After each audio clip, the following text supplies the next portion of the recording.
Let's be clear about this. He's a socialist. He's a far, far left candidate in Canada.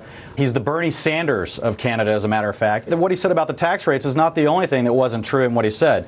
He said that Canada has a trade deficit with the United States. That's not accurate. Canada has a trade surplus with the United States, and there's some details around that, but that's the reality.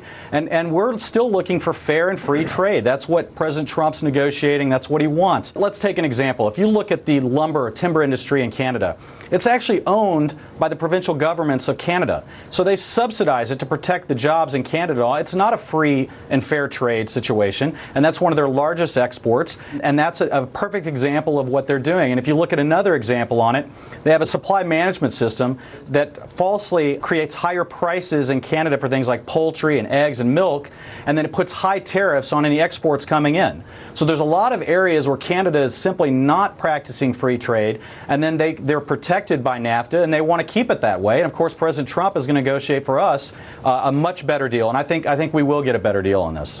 It's totally disingenuous for the left to be upset about President Trump wanting a language requirement, wanting some sort of point system on that.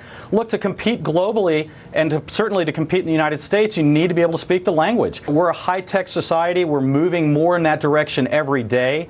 So when you have someone come into the country that can't even read or write in their own language and doesn't speak the language here, it's going to make for a very difficult time becoming successful in the country as we move forward. This is not 1900. I think that's right, Neil. And I think that if you look at the differences in the two, their backgrounds say it all. Justin Trudeau grew up in a political family. He grew up basically a trust fund kid. Donald Trump did grow up wealthy as well, but he's been in business entire life. So being a businessman and coming into negotiations, I think, is a very different thing. And if we want to talk about timber a little bit, you know, why doesn't Canada consider privatizing their timber industry? If we want to get to a fair trade deal, let's talk about that as a potential negotiating point on the table. All right, guys, we shall see. Very good having you, getting your take on this very curious event.